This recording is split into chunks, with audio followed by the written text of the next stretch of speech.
Yo, wagwan, what you saying, man? You don't know, it's your boy Motivated J, and today we're going to discuss the process of purchasing a home in Jamaica, right? Especially for overseas persons, for foreigners who are living overseas and want to purchase a property back home, but you don't know the process. You know, you're a little bit confused, you want a little bit of clarification.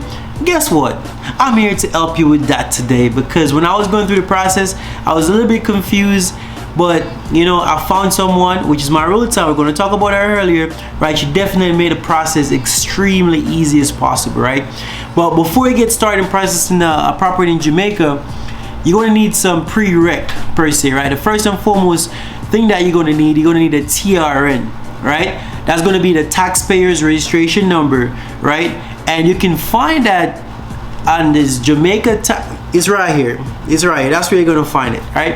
The next thing that you're going to need in Jamaica, right, is a bank account. This is if you're going to actually take out a mortgage loan, right? You're going to need to establish yourself a bank account in Jamaica, right? And just let you know, you could do all of these stuff remotely. You could be wherever you are in the world and get a bank account in Jamaica and get a TR in Jamaica. Why I know that? Because I did it, right? I was living in Italy and I applied for my TRN. I definitely, you know, say at Jamaica, so it's going to take some time, right? So it took, I want to say, a few weeks, right? The thing they receive it after 2 weeks, and then they take some time before they actually process it, right? And so what happened is they process it, they send me a copy through my email, and then they also mail me the hard copy in the mail. That's for the TRN, right? Taxpayer registration number. And again, the link is right here. And I'll also put a link in the description there as well. The second thing, I said, the bank account. All right, I personally use JN, Jamaica National. The reason why I use them, they have online banking, they have US currency, they have Jamaican currency. It's pretty easy. It's a big bank. I'm from Kingston, so they have one like right there in Halfway Tree. I think it's pretty easy. I don't have any problems with them so far. I think it's a good bank, so that's why I use them. And I was also it was recommended to me to use them. They're a nice bank, right? So on and so forth.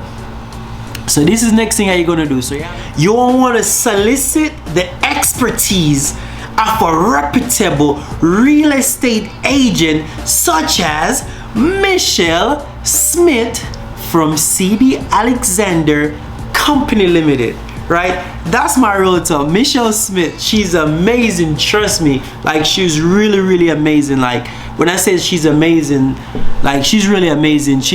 The way she does her job with pride, right? That's how she pretty much do her thing, like with pride and joy, and she's willing to help. At the end of the day, it's a business for her, but she really take pride in whatever she's doing. I've never met a real estate agent that's so motivated. Like, she's really motivated.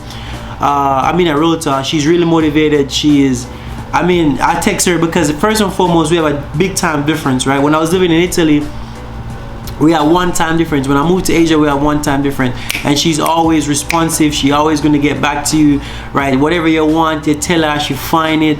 You get her, man. Say, like, she's really good, right? So, and even though like her job might stop at some point in the process, right? She now gonna say, okay, boom, my job finished. No. She's actually gonna go ahead, right, and make sure you get whatever you need to get, or whatever assistant or whatever help, or point the lawyers in the right direction, which she has through one of my process. She pointed the lawyers in the right direction. So she big up.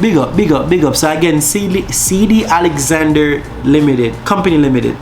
Yeah, CD Alexander Company Limited, and our information is right here. Alright, so after you reach out to your real estate agent, right, you find a realtor, you find Michelle, so on and so forth, right? Michelle going to ask you for something, right? What she's going to ask you for is a in the States we call it pre-approval letter, but I think in Jamaica they call it a pre-qualification letter, right? So it's pretty much to see how much money you qualify for, right?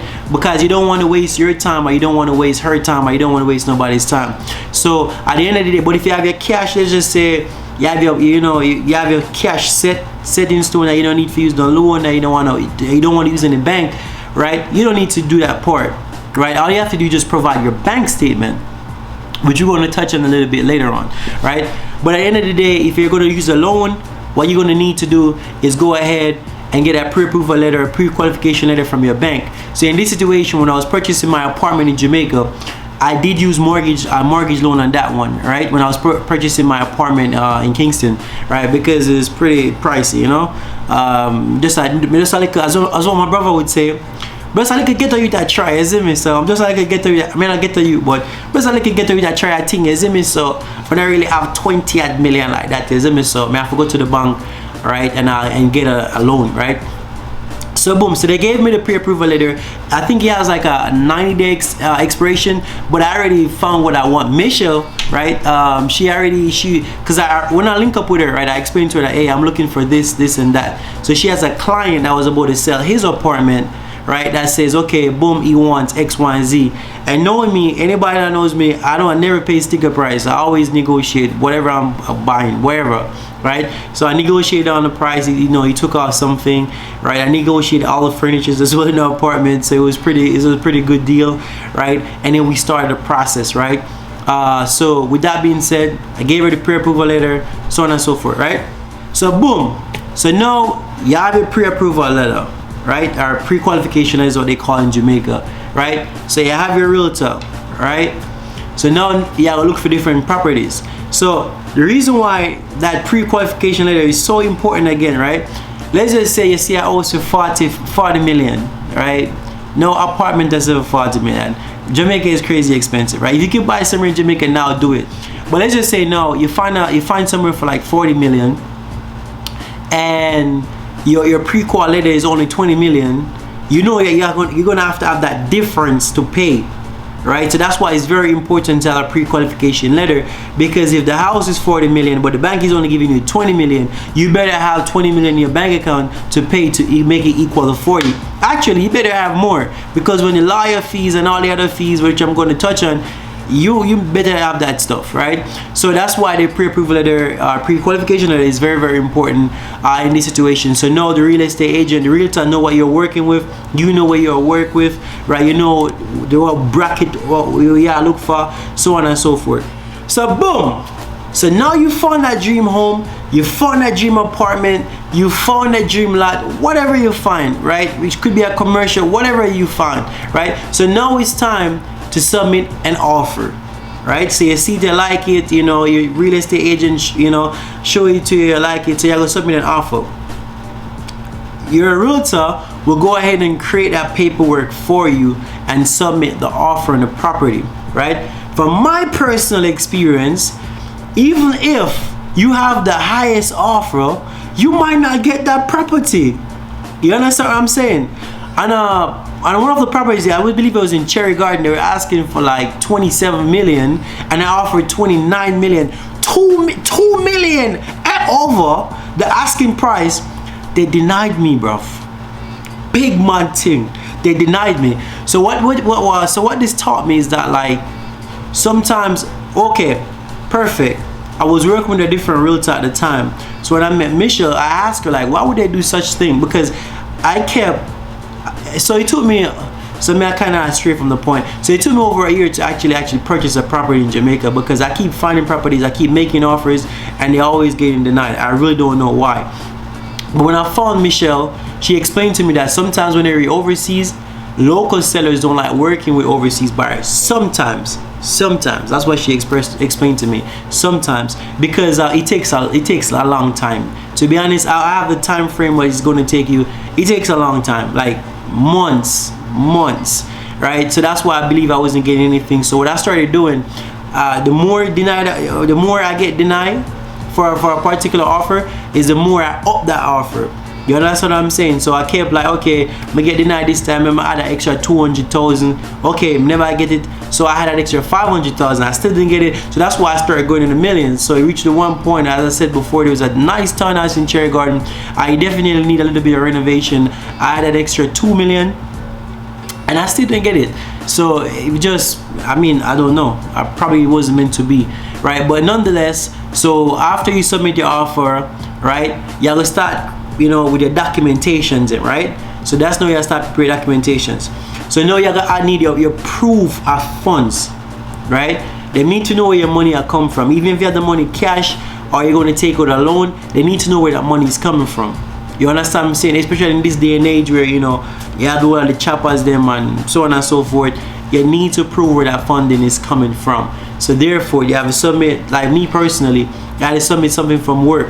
I had to submit from my bank, like all my bank statement, like my stocks, everything, retirement funds. I just send it all. You understand what I'm saying? Because that's also, even though you might have a pre-approval letter, right?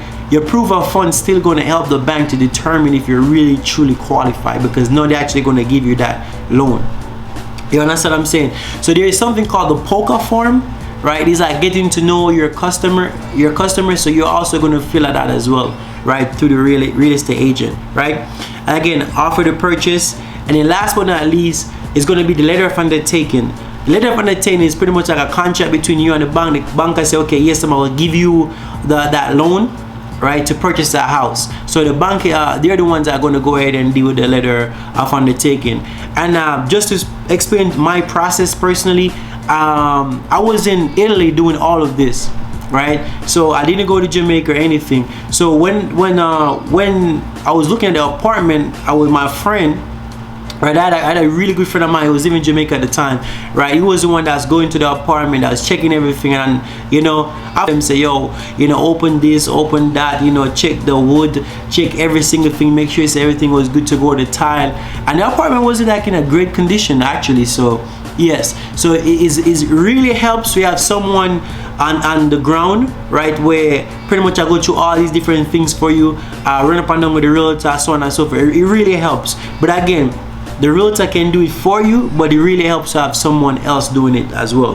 You understand what I'm saying? So again, all of this, I was in Italy doing everything, right? So again, I was working with a bank that everything is through email, right? Sometimes I call them. At that time in time, Jamaica National, they had a branch in Florida, so I was calling a branch in Florida, right? So you can call the one in Jamaica as well. It's totally up to you, but I was working one in Florida. I find it like a little bit easier, right, to communicate with them. So that's pretty much it for that part. So boom, yeah, finally the offer has been accepted, right? So the offer has been approved by the seller, right? So now what you need to do now, you need to make sure you advise your lawyer and you advise a financial institution. But before that, when you're submitting the offer, I think on the form, if I remember correctly, you have to have like a lawyer on there already.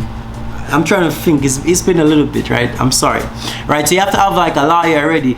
So it does not work in the States where you buy a property without a lawyer. It doesn't work like that in Jamaica. If you're buying a property in Jamaica, you need a lawyer. You need a lawyer to do everything. It's madness. I don't understand why, but you do, and they're a little bit expensive. We're going to get to the fees at the end of the day, right? So now the offer get approved, accepted, right? So now you have to advise your lawyer and also your financial institution, which is like your bank. So boom, I let Jamaica National know that, hey, you know, my stuff is got approved, and I let my lawyer know as well. So boom, so once you advise like your financial institution and also your lawyer, the next step, right, is to send out the documents to process the loan, right? So now you have to process the loan. So while the banker processes the loan, they're going to ask you to do a couple of things, right? The first thing they're going to ask you to do, you need to do an appraisal of the property. So for example, if that property worth 40, we're going to go back to that 40 million. If that property worth 40 million, right? And when the appraiser goes out and he or she appraises that property and it comes down to 30 million, the bank is only going to give you 30 million. You understand what I'm saying? So with that being said, it has to worth the price. So if the bank, let's just say the bank is going to give you 30 million, right? Because that's what the appraiser say it is. You can you go back to the negotiation table and negotiate with that seller. But at Jamaica not really take off nothing because the demand high, big man thing. But anyways, so what I'm saying now is this: once the appraiser, okay. Side note, you must use an appraiser from the Jamaica National website. So they have like a list of appraisers to use. You must use one of those. You can't say, okay, you know, some of my cousins are appraiser, let me use my cousin to do it. No, it does not work like that. You must use an appraiser from the Jamaica National website. The second thing the bank gonna ask you for is a surveyor, right? you must use a survey as well to survey the property, whichever you're purchasing. And again, it's highly recommended to use the one from the website. So that's where I use mine. I think I use Winston something. I use them for the apartment I purchased, and I also use them for the land I purchased, right? And just a side bar on it as well, right? So I purchased an apartment, and then like the next year I purchased a land, right? And again, at the end I will explain like the difference based on my experience to you guys. All right, so boom. So once you submit all the documentation, you submit like your the appraisal, the survey, all that good stuff, everything I track. The seller's attorney, right? The seller's lawyer going to actually go ahead and draft the agreement of sale. So what happened with the agreement of sale in my situation, remember in Jamaica you're supposed to go there and sign in person. So what happened is they sent it to me via email. I print it off and I take it to my legal personnel, right? And I sign it in front of them and I notarize the document. After that, I DHL it to Jamaica from Italy, right? So I did one when I was in Italy and I did one when I was in Asia now, because now I'm living in Asia, right? So I DHL it from Italy. So from Italy to Jamaica is like what, 4 to 5 days, somewhere there about, right? That's the time frame it actually it took at that point in time to arrive in Jamaica. So with that being said, it's not long, right? So I did all that from where I was living at in Italy, right? So everything, right? So what I did is they sent me the agreement of sale, I signed my portion, right? My legal team notarized documents, right? We sent it back to Jamaica. I sent it to my lawyer's office, and I believe my lawyer has to sign it as well, if I remember correctly. And next thing what we have to know, you have to make your deposit, right? So deposit varies. It's like normally 10 I think it's 5 to 20%, right? So it's up to like what you have, right? You can negotiate with the bank, you can negotiate with the seller, and you know, see whatever they're willing to take, right? I think it's more the best the bank control this part, right? But it's up to what you have, but you have to make a down payment, right? I don't think the bank not going to give you 100% loan. You have to make a down payment. So if you're purchasing a property, just prepared, be prepared to go ahead and say, okay, yes, yeah, put the money aside to make a down payment on the property. And it's typically like, I want to say 5 to 20%. All right. So boom. So now they receive the agreement of sale, so on and so forth. And as I recommend before, you have to pay the down payment. I keep stressing that. The next thing, you have to make sure that you have half of the lawyer fee ready to go. So lawyer fee range from 2 to 5%. You understand what I'm saying? So it's 2 to 5%. And it's again, it's a negotiation thing, because I'm gonna throw the bigger. It depends who you get. Anyways, I have a really good lawyer as well, right? If you, just in case you want to hit me up, you want to use my lawyer, you could always message me and I give you her information. She was cool, right? I use a gentleman for the first purchase for the apartment, and the second purchase I use a female lawyer. She's really good. One of my family member recommended her. Right, so you have to pay half of that lawyer fee. So again, it all depends on the lawyer. Some lawyer want them full money, some lawyer want half of it. So it all depends. And let me tell you something, yeah. So when you're working with lawyers in Jamaica, be mindful that they charge you for every single thing, right? So if they mail you something if they send you something in the mail, they're gonna charge for them stamp. They're gonna charge for the person who carried it. They're gonna charge for them time. If them call up on the phone, you're gonna have to pay for their phone bill. You understand what I'm saying? Some crazy fees that they charge is ridiculous. So your goal is to make sure that, ask them, say, hey, would I have to pay extra if I communicate with you via WhatsApp? They should say no, right? And you communicate them, via WhatsApp. Don't call them office phone, or don't make them call you through them office phone. Communicate via WhatsApp. Try to limit that fee as much as possible, because at the end of the day, they can slap you with a miscellaneous bill at the end, right? Personal experience, not from my second lawyer, but personal experience, right? So with that being said, you have to be careful on that one.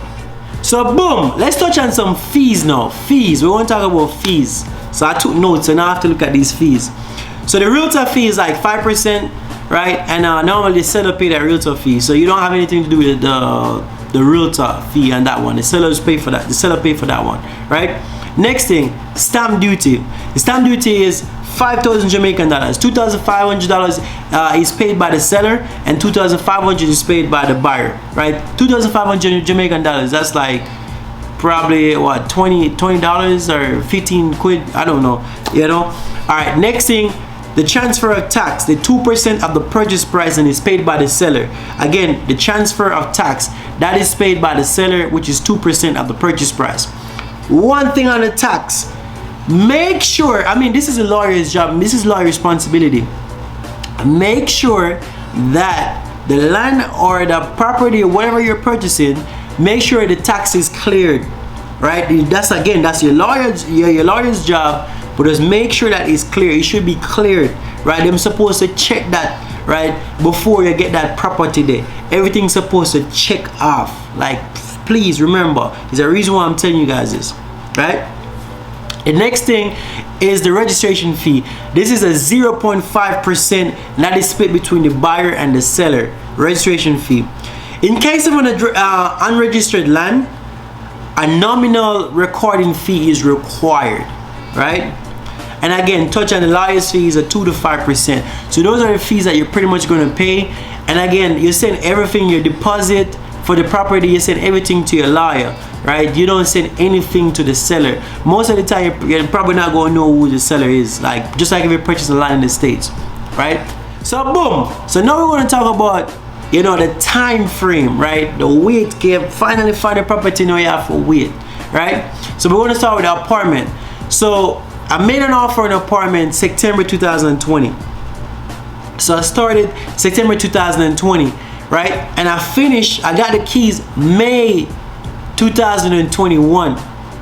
I got an email saying, oh hey, you know, your keys are ready to be picked up, da, da, da, da. And that's when I actually paid the rest of the outstanding balance to the lawyer, right? Because that lawyer fee, I still owe the lawyer, is, you know, his other outstanding balance that I have. And then you know, they told me that, hey, you know, you have a miscellaneous fee of $60,000.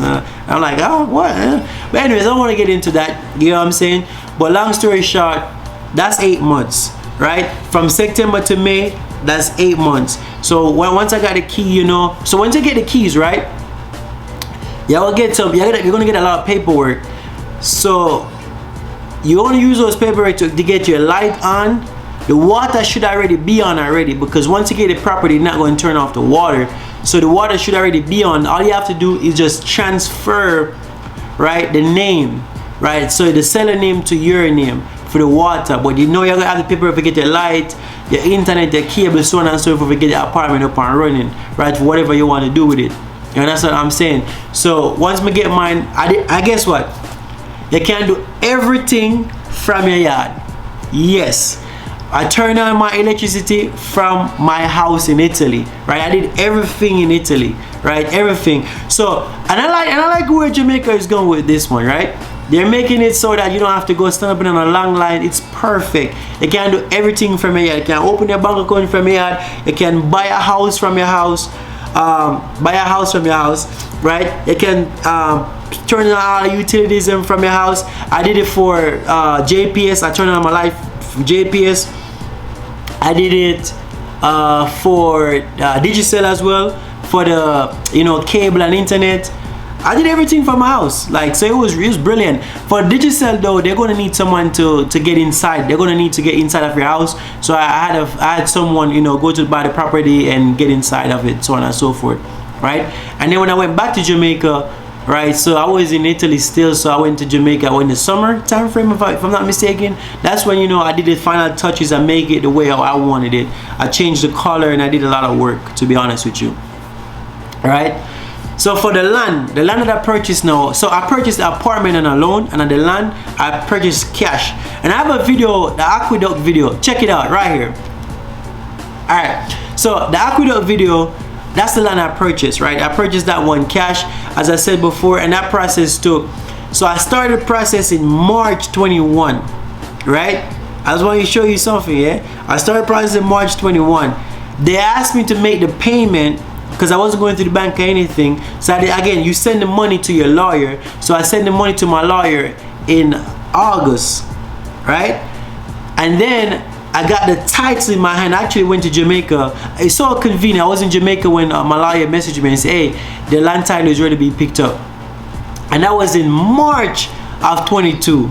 You understand what I'm saying? So it's technically it's like 1 year, but it's really 7 months from when I actually paid, right? So it's 7 months from when I actually paid, but the whole process took 1 year.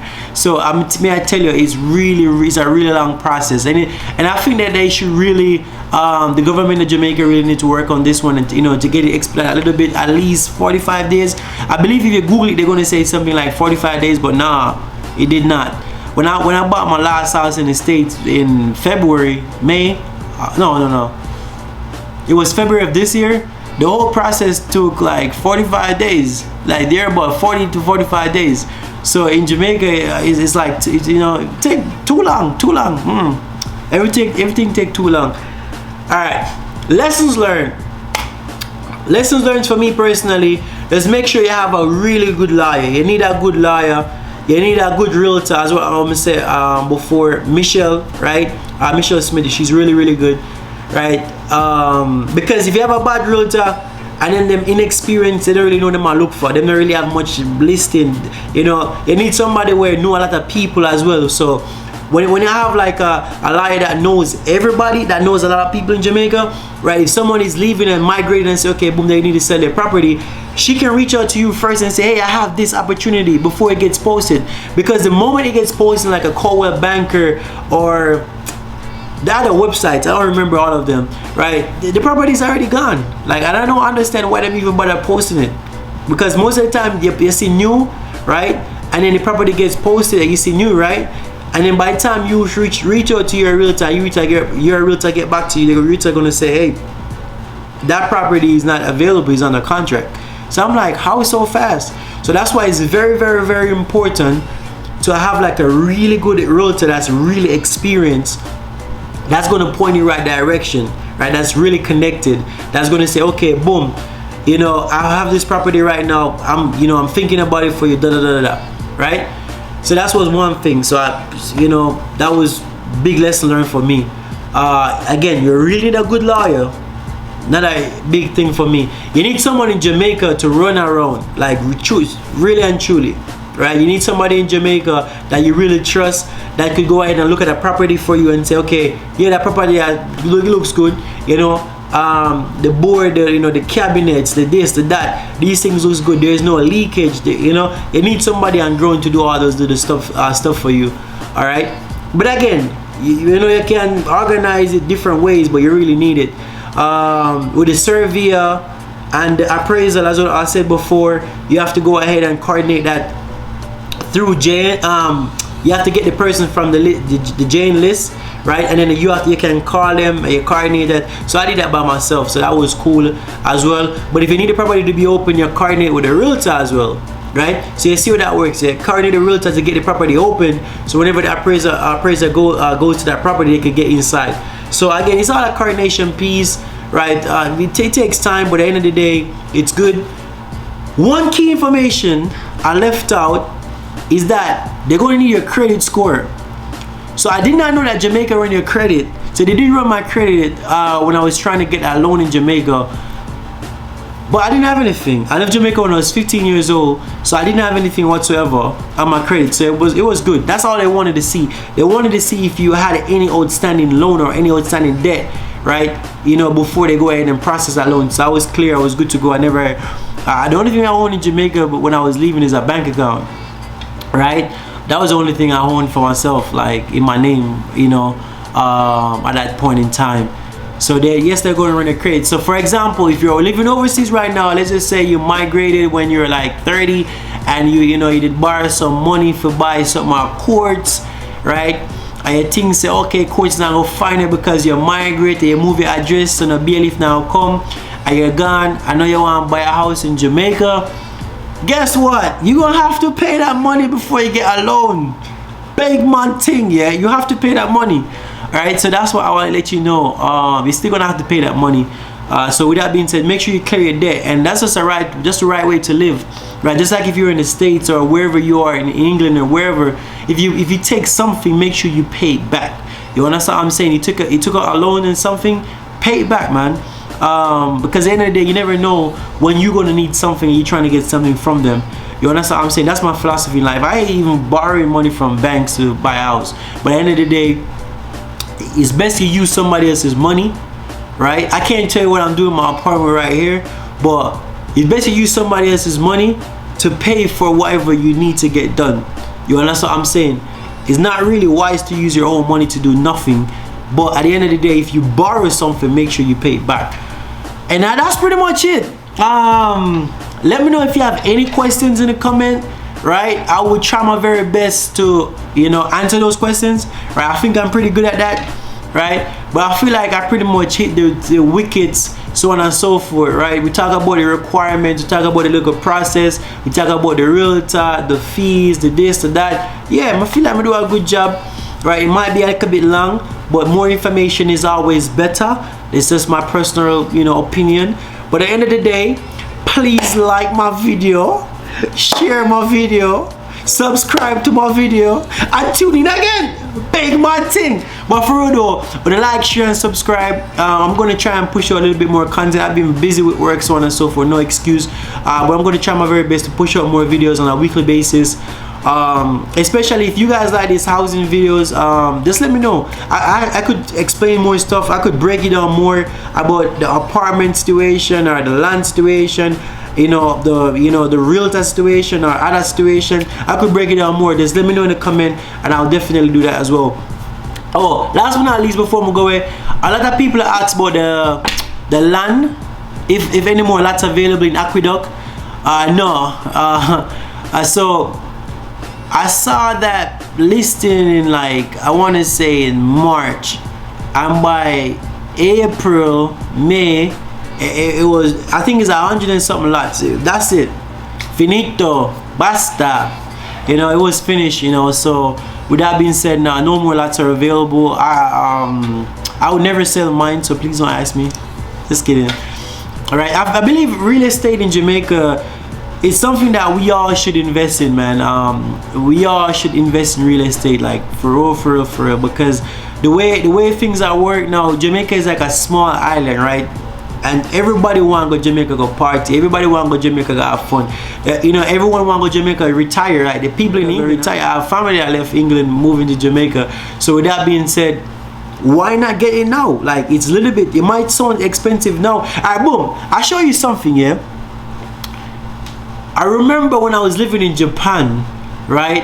At the time, I want to say like 7 years ago. Seriously, 7 years ago, I remember I was living in Japan. An apartment, so a 2-bedroom apartment at Oakland cost $8 million, right? $8 million, so a 2-bedroom at Oakland and Constant Spring, right there. So which bar in himself Bounty Killer live, right at Oakland, right by Queens. $8 million. I'm like, yo, that's expensive. 2-bedroom, $8 million, that's expensive. So 7 years ago, I was saying that was expensive. Trust me, I would never buy it. Of course, you know, it needed, like, you know, renovation and stuff like that, but I was like, oh, that's too expensive. Listen, I buy a 1-bedroom apartment, 1.5 bathroom for 20 million. You get what I'm saying? In 2020. So I'm just trying to show you something, right? You might look at it now and say it's expensive. And right now at Oakland, another day in 2020, when I was looking for apartments again, I saw a 2-bedroom selling for 16 million, and they wanted the money cash. They said cash offers only. So that it shows that, yo, these places are appreciating like crazy, man, like crazy. So with that being said, buy something now, you know. You can make a little payment, so on and so forth. Okay, so another important thing I want me to talk, and I run my mouth. So the way they do it as well, they do it by your age, right? They do the interest rate by your age and the amount of years you're going to get to pay back that loan. For me, I got a 15-year loan, because I said when I retire at 38, I don't want to hold nothing. So all my first house in the States, that's 15 years, but I had another one that's 30 years, but the apartment is 15 years, right? I didn't say I didn't want no 30-year loan in Jamaica for the apartment. I want to pay it off by the time I retire. I should have a couple properties actually fully paid off already. So that's yeah, that was 15 years. Also, the interest rate at the time was 7%, 7.5%. Now the other day, it's not fixed, right? So Jamaica, I think they only do fixed rate for like 2 to 3 years for the loan amount, if I remember correctly. So I couldn't get fixed, right? So I got 7.5%, and now they messaged me like last month, right? And it's up now 8.5%. But I'm not too stressed. You know, it's part of life. You just have to make sure you pay your bills and one thing. But yeah, I think this video is way too long, extremely too long. Nobody now probably watch it. But big up on yourself, like, share, and subscribe my video. Again, respect. Alright, I'm out. Boom.